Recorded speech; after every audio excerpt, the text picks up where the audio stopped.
All right, athletes, we're in the middle of April already, start of week, April 13th. We've been rowing every week since the last week of September. You guys have gotten pretty doggone good at rowing. The last challenge that we did, I thought that was challenging, is you did 2,500 meters. We tried to get those 2,500 meters done in 13 minutes. And not all the classes, not all the athletes got done with that. Some of the athletes were in the 10, 11, 12 minutes. Today what we said is we want to challenge you a bit differently. We're going to put 10 minutes on the clock. You and your partner's job is max effort. You have to split it equally, whatever you decide to do. But we're going to give you 10 minutes. We're going to keep score on this. So this will be a score day where at the end of the 10-minute row, we'll try to figure out how far you went. We're going to go meters. Typical Monday with a circuit, we've been threatening that we've been doing all these jump ups. We've been working hard on our athleticism to jump up and then step down. This is where we want to start jumping down so we coaches can adjust that plate. I wouldn't today do any more than a 12-inch box. And what we're really looking for is that athletic jump and land.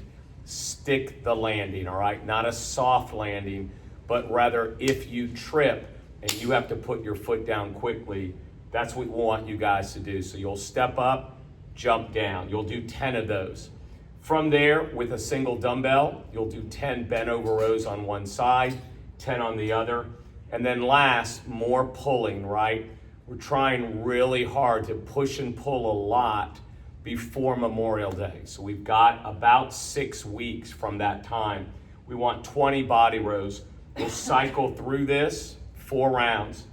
In the end, my partner and I will go through 10 rounds. We need probably, in my mind, about 20 minutes to get this done. That's just an estimate. 3, 2, 1, go. Sammy is going to be on the ground with 2 dumbbells. She will be supine dumbbell bench, right? That's our simulation of a push-up in a supine or on your back position. You'll stand up from there and do 10 squats.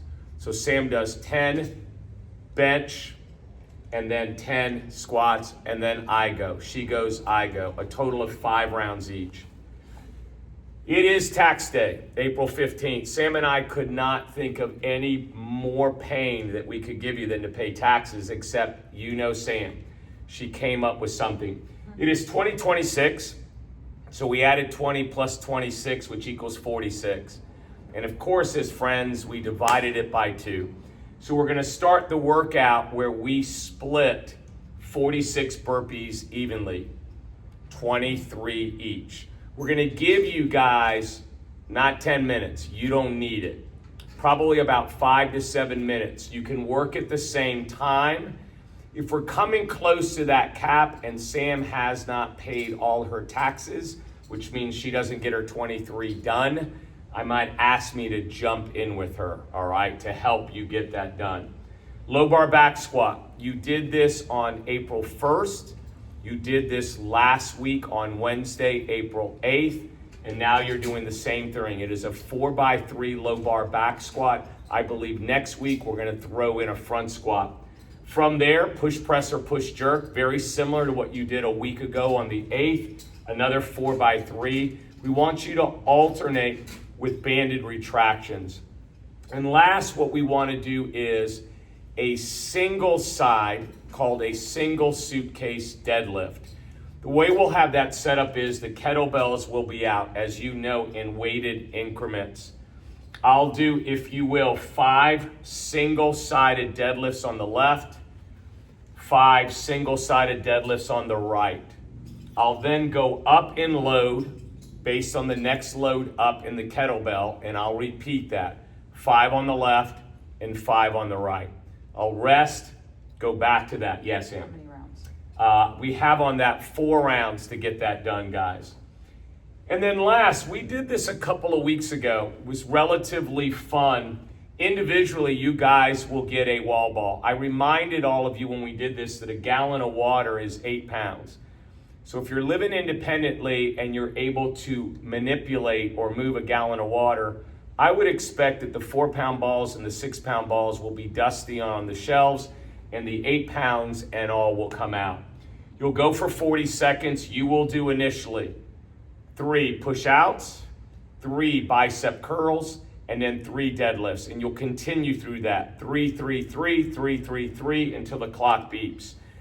You'll rest for 20 and you'll repeat 5 times. At the start of every one, you'll start with the 3 push-outs.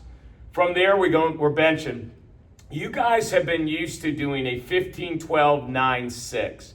You've done that 15-12-9-6 for several cycles. And many of you said last time, hey, coach, I think if you give me a 3, I think I can knock that 3 out and maybe set a PR.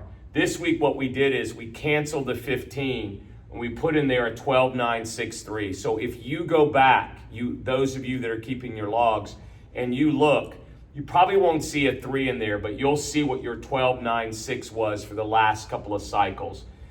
We add in there biceps, triceps. These are unbroken reps. We've done this. So you will do on each arm 15 bicep curls. Guys, again, whether you have palm up or whether you go with a neutral grip, we call that the hammer grip, either or is fine. 15 biceps, 15 the bands will be hung, tricep extensions, 3 rounds of that. And then in the end, it is a barbell deadlift. It is 9 reps, increased load, 6 reps, increased load 3. Most of you have been doing a 4x3 deadlift. So you know what that 3 looks like. You'll rest in between. Your partner 2 is doing 9-6-3. You're going to repeat the 9-6-3. But what we want you to look at doing is see if we can get on that second set of 9-6-3 each round, meaning on the 9, on the 6, and on the 3. Let's see if we can increase that weight a little bit by approximately maybe 10 pounds. So if the first time Sammy did 100 pounds by 9 reps, next round she'll do 110. If the next round she did 125, she'll try 135, and we'll see what she can do in the 3s. That's all I got. I think Sammy had one quickie to those of you at GMRX here in Clearwater on the 17th. Yeah, if you're local with us on the 17th, or if you train on Thursday in cardio, so Ed and I will not be here that Thursday and Friday. And the coaches have covered the classes, but what we're asking is all of you unique snowflakes who always have something special that you need that's different from everybody else, put it in your pocket for the day and do what they tell you to. We're asking them to tell us how compliant everyone is. This is our shot at not closing the gym and taking your workouts away from you so that we can go see my family. If it doesn't work, we'll talk about closing the gym the next time we do it. So please behave, be nice to the coaches, and do what they tell you to. And don't forget to wave at the cameras, because we will be sitting there with her family drinking coffee and looking at the classes going on. So guys, have a great week. Make sure you pay your taxes. Talk to you soon.